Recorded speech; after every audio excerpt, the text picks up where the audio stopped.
We have already discussed the topic permeability of rocks, and before that with types of underground waters which are present in these rocks, those rocks which have pores and which are permeable. So what is porosity in rocks? The amount of water in a given volume of a rock can hold is determined by a property of the rock that is called porosity. So this is the definition of porosity. Porosity is actually the measure of empty spaces. What is the measure of empty spaces in between the rocks or grains of rocks?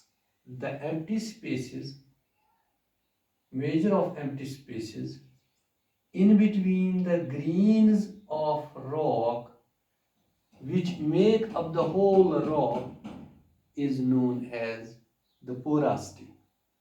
The space available in a given rock in between the grains depends upon the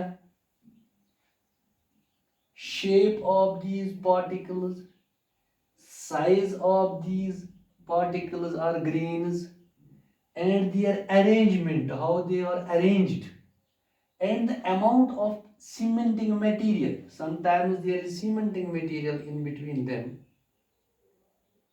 The available cementing material between them. So, sedimentary, as you know, sedimentary rocks are more porous, have large pore, that is why they are more porous, while as igneous and metamorphic rocks are non-porous or less porous. So I will try to understand you in a simple way what is porosity.